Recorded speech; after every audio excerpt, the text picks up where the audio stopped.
Powers of the Air by J. D. Beresford. Read by Miss Worm. I foresaw the danger that threatened him. He was so ignorant, and his sight had been almost destroyed in the city streets. A trustful ignorance is the beginning of wisdom, but these townspeople are conceited with their foolish book-learning, and reading darkens the eyes of the mind. I began to warn him in early October, when the gales roar far up in the sky. They are harmless then. They tear at the ricks and the slate roofs, and waste themselves in stripping the trees.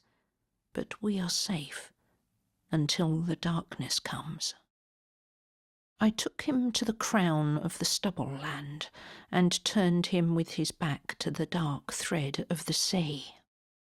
I pointed to the rooks tumbling about the sky like scattered leaves that sported in a mounting wind. "We are past the turn," I said. "The black time is coming." He stood thoughtlessly watching the ecstatic rooks. "Is it some game they play?" he asked. I shook my head. "They belong to the darkness," I told him. He looked at me in that slightly forbearing way of his, and said, "Another of your superstitions." I was silent for a moment. I stared down at the texture of the black fields ploughed for winter wheat, and thought of all the writing that lay before us under that wild October hill, all the clear signs that he could never be taught to read. "Knowledge," I said. I was afraid for him, and I wished to save him. He had been penned in that little world of the town, like a caged gull. He had been blinded by staring at the boards of his coop. He smiled condescendingly. "You are charmingly primitive still," he said. "Do you worship the sun in secret and make offerings to the thunder?" I sighed, knowing that if I would save him, I must try to reach his mind by the ear, by the dull and clumsy means of language. That is the fetish of these townspeople. They have no wisdom, only a little recognition of those things that can be described in printed or spoken words. And I dreaded the effort of struggling with the infirmity of this obstinate, blind youth. "I came out here to warn you," I began. "Against what?" he asked. "The forces that have power in the black time," I said. "Even now they are beginning to gather strength. In a month it will not be safe for you to go out on the cliffs after sunset. You may not believe me, but won't you accept my warning in good faith?" He patronised me with his smile. "What are these forces?" he asked. That is the manner of these book folk. They ask always for names. If they can but label a thing in a word or in a volume of description, they are satisfied that they have achieved knowledge. They bandy these names of theirs as a talisman. "Who knows?" I replied. "We have learnt their power. Call them what you will, you cannot change them by any baptism." "Well, what do they do?" he said, still tolerant. "Have you ever seen them?" he added, as if he would trick me. I had, but how could I describe them to him? Can one explain the colours of autumn to a man born blind? Or is there any language which will set out the play of a breaker among the rocks. How, then, could I talk to him of that which I had known only in the fear of my soul? "Have you ever seen the wind?" I said. He laughed. "Well, then, tell me your evidence," he replied. I searched my mind for something that he might regard as evidence. "Men," I said, "used to believe that the little birds, the finches and the tits, rushed blindly at the lantern of the lighthouses and dashed themselves to death as a moth will dash itself into a candle. But now they know that the birds only seek refuge near light, and that they will rest till dawn on the perches that are built for them." "Quite true," he agreed. "And what then?" "The little birds are prey to the powers of the air when the darkness comes," I said, "and their only chance of life is to come within the beam of the protecting light. And when they could find no place to rest, they hovered and fluttered until they were weak with the ache of flight, and fell a little into the darkness. Then, in panic and despair, they fled back and overshot their mark." "But gulls," he began. "A few," I interrupted him. "A few, although they also belong to the wild and the darkness. They fall in chasing the little birds, who, like us, are a quarry." "A pretty fable," he said, but I saw that the shadow of a doubt had fallen across him. And when he asked me another question, I would not reply. I took him to the door at 10 o'clock that night, and made him listen to the revels in the upper air.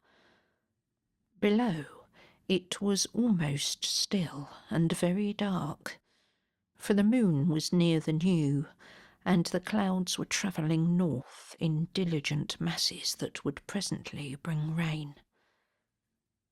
"Do you hear them?" I asked. He shivered slightly and pretended that the air was cold. As the night drew in, I began to hope that he had taken my warning to heart. He did not speak of it, but he took his walks while the sun edged across its brief arc of the sky. I took comfort in the thought that some dim sense of vision was still left to him, and one afternoon, when the black time was almost come, I walked with him on the cliffs. I meant then to test him, to discover if, indeed, some feeble remnant of sight was yet his.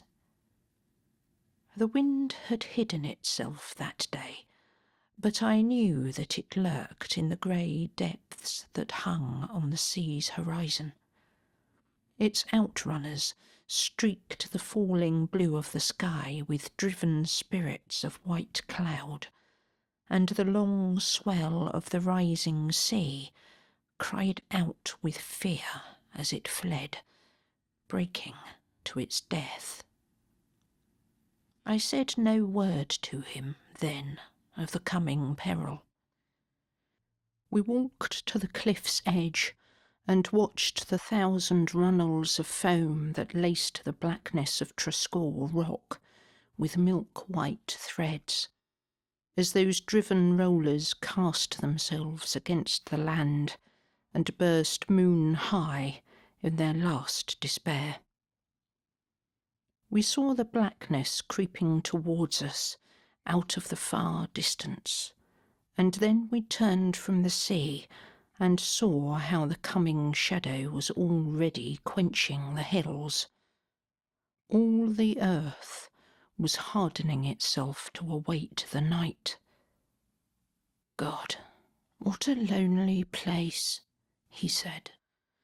It seemed lonely to him, but I saw the little creeping movements among the black roots of the firs.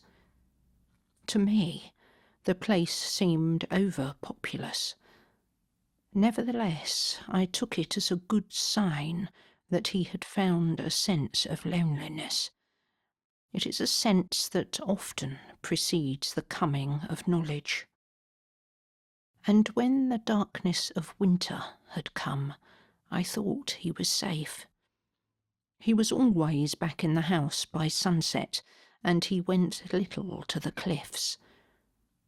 But now and again he would look at me with something of defiance in his face, as if he braced himself to meet an argument. I gave him no encouragement to speak.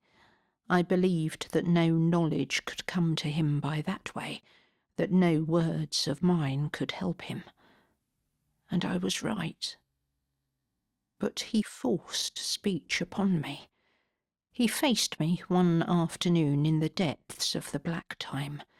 He was stiffened to oppose me. "It's absurd," he said, "to pretend a kind of superior wisdom.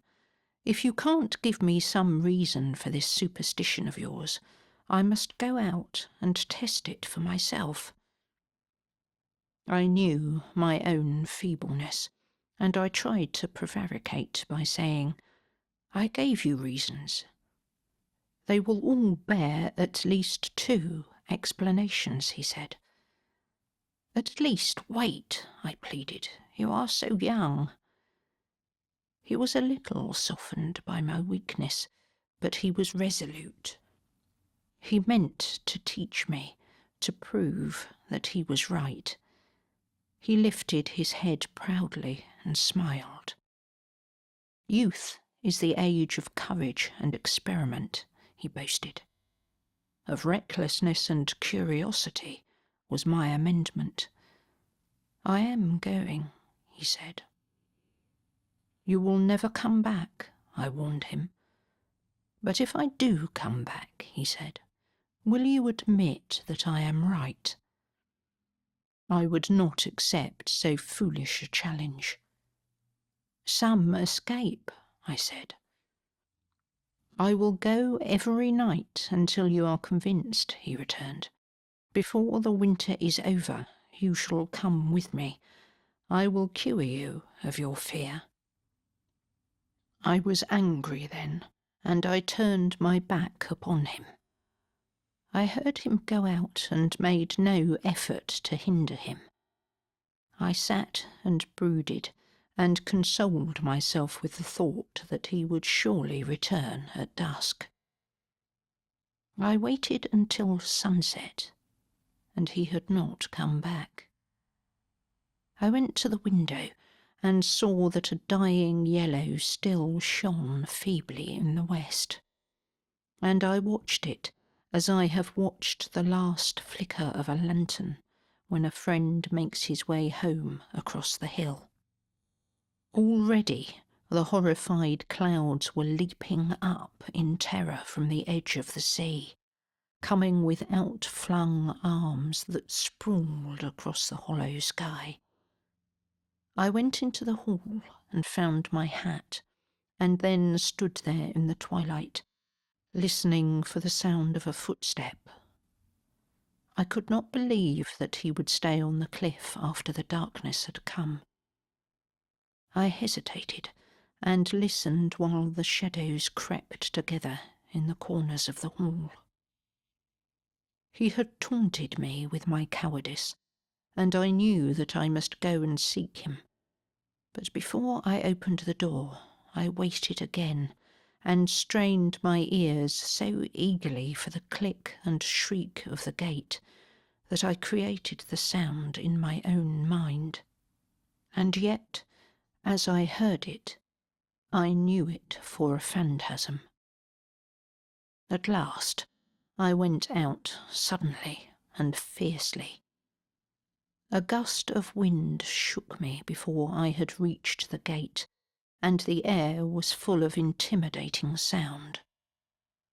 I heard the cry of the driven clouds and the awful shout of the pursuers, mingled with the clamouring and thudding of the endless companies that hurried across the width of heaven.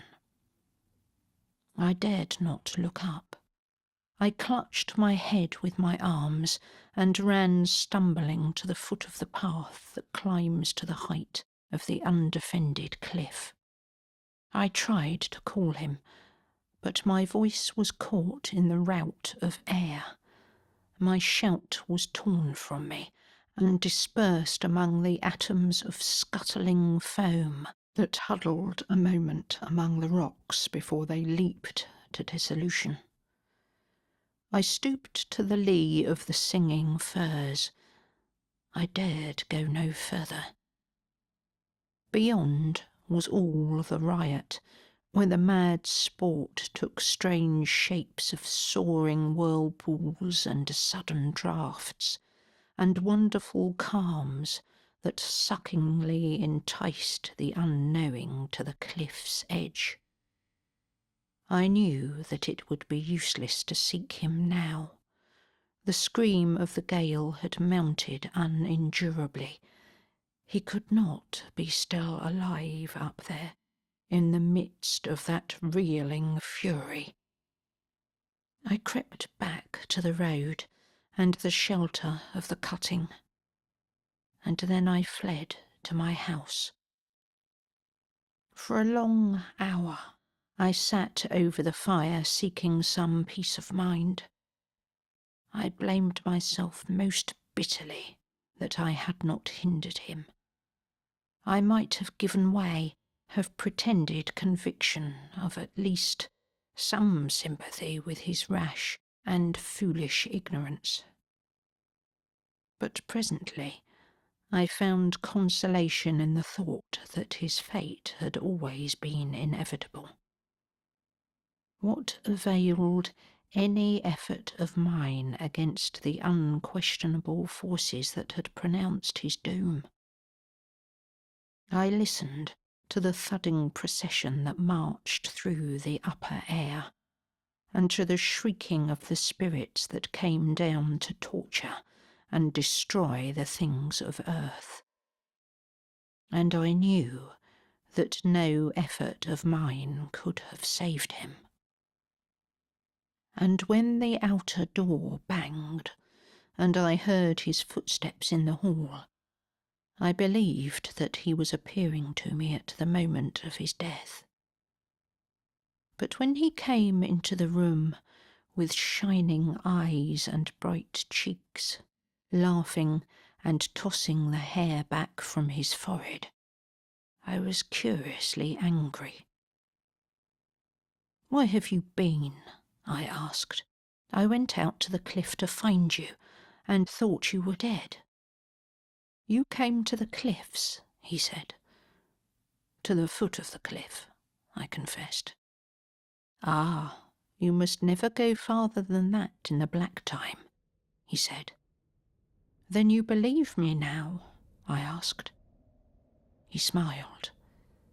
"I believe that you would be in danger up there tonight," he said, "because you believe in the powers of the air, and you are afraid."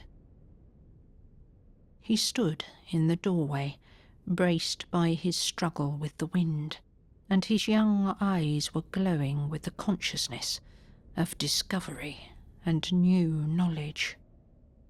Yet he cannot deny that I showed him the way.